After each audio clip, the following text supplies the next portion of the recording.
mga chingo sa Monte Maria. Pabalik. Ay, ang ganda. Diba? Ang lapit. Ayan si Monte Maria. Tangkita na namin.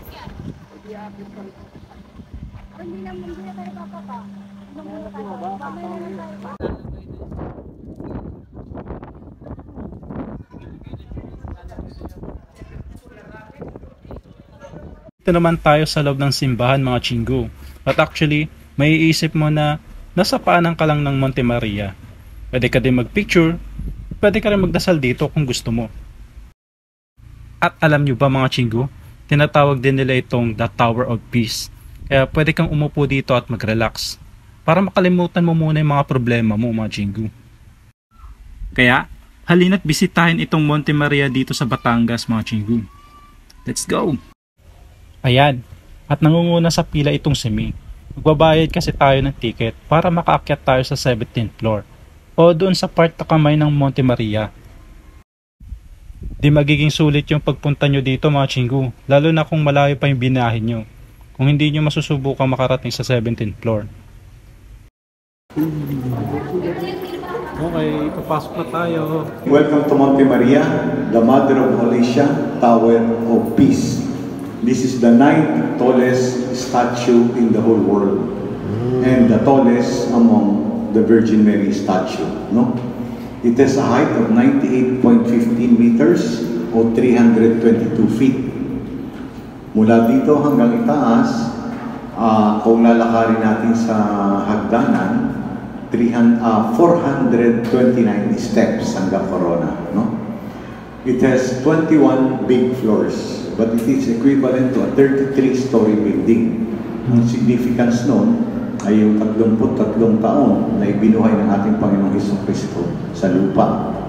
It is also based on 12 foundations, malalaking pundasyon, which represents the 12 tribes of Israel o yung 12 lipi ng Israel. The crown has 12 stars, which represents the 12 apostles. Construction of the building started in 2014 and finished in 2019. So it took us 5 years to finish the building. Pagkatapos ng pandemic. So lahat napatigil. Ngayon, we're going up to the 17th floor kung saan nandun ang kamay ni Mama Mary. So parang tayo ay nakaganon sa kamay ni Mama Mary. Ano? And hindi pa namin pinapapasukan yung pataas. Dahil ang elevator hanggang 17th floor lang, yung pataas hanggang crown, lakad na yon. Kung papapasukan, 170 steps pa. Ano? So, ayun. So, may pupunta muna tayo doon. Ayos naman ang panahon. Sana kanina pag-uulan, hindi namin pinapayagan. But, enclosed naman siya. Ano? Makapag-picture tayo doon. And, ayun, we are just asking, we would like to make it a tradition that since we're going to the hand of Mama Mary, it would be good, you know, for us, Catholics and non-Catholics alike, to put all our worries, concerns, whatever wishes we might have. And since the title of the building is the Tower of Peace, pagdasal din natin sa ating mga puso, ang kapayapaan, hindi lamang dito sa atin, kundi sa buong mundo. Ang pag-akyat po natin is 1 minute and 15 seconds hanggang 17th floor. Ang mukha ni Mama Mary ay bronze, made of bronze, nasa 13.6 tons. Yun namang kamay na magiging nasa ilalim natin, salo-salo tayo, is 11 tons. Kakapintura lamang po noon sapagkat ang elements, ibig sabihin yung hangin ng tubig dagat, ay madaling makapagpaitim. So now, bagong pintura siya with a layer of fiberglass, no? So makikita ninyo na makintab siya. Isa sa pinagyayabang ng ating Batangas o Pride of Batangas ay yung tinatawag natin Verde Island Passage. It is the center of marine biodiversity in the world.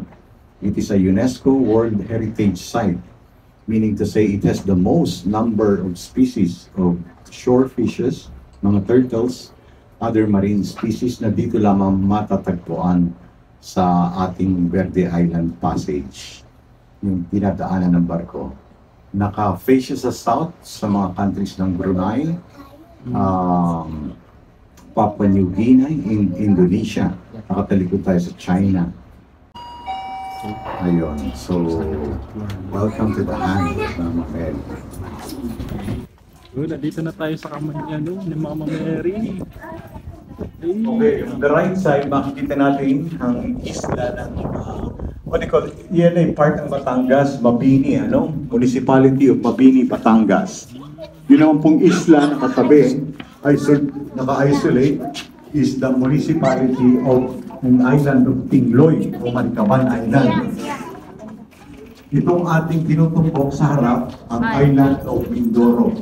Ang Puerto Galera yung mismo mga kusina yun.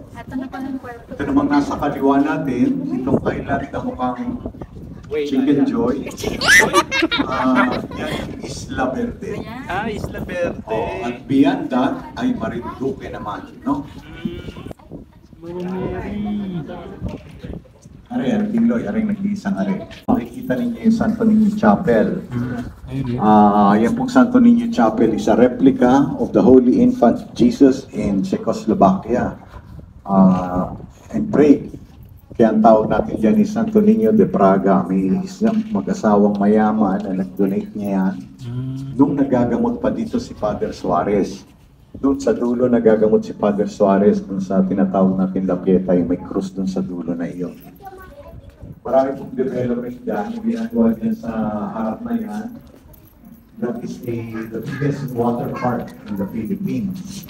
And then we will also build the longest cable car mula sa 6th floor hanggang dun sa dulo ng isla na iyon. We will also have what tinatawag natin ang Miracle Walk. Yun ay parang tulay na walang patutunguhan na parang nababasag pag kayo natugtong. Yun kaya tawag ay Miracle Walk. Meron din dyan, merong mga space pods na ilalagay. So full blast po ang ating development ngayon. Ngayon, yung mga magpapakuha ng picture, papakita ko sa inyo ang style.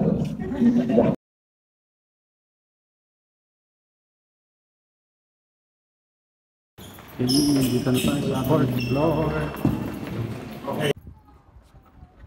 Dito mo mo. Di ba ito yung nakita natin kanina?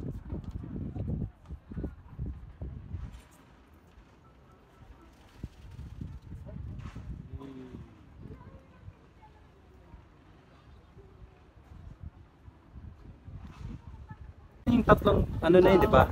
Isla, Mindoro na yun, no? Kaya nga.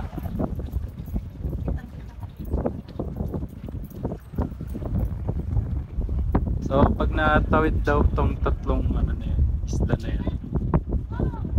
Yan. Yung tatlong isla na yan, Mindoro na yan. Tapos ito, mukha raw Chicken Joy. Nasa akin mukhang Whale Island. At hanggang dito na lang ang video natin mga Chingu. Sana ay may natutunan kayo. Like, follow, and share at subscribe na rin kayo sa aking YouTube channel sa Opa Jers Vlog para sa mga future videos natin na i-upload ko. Kamsahamnida!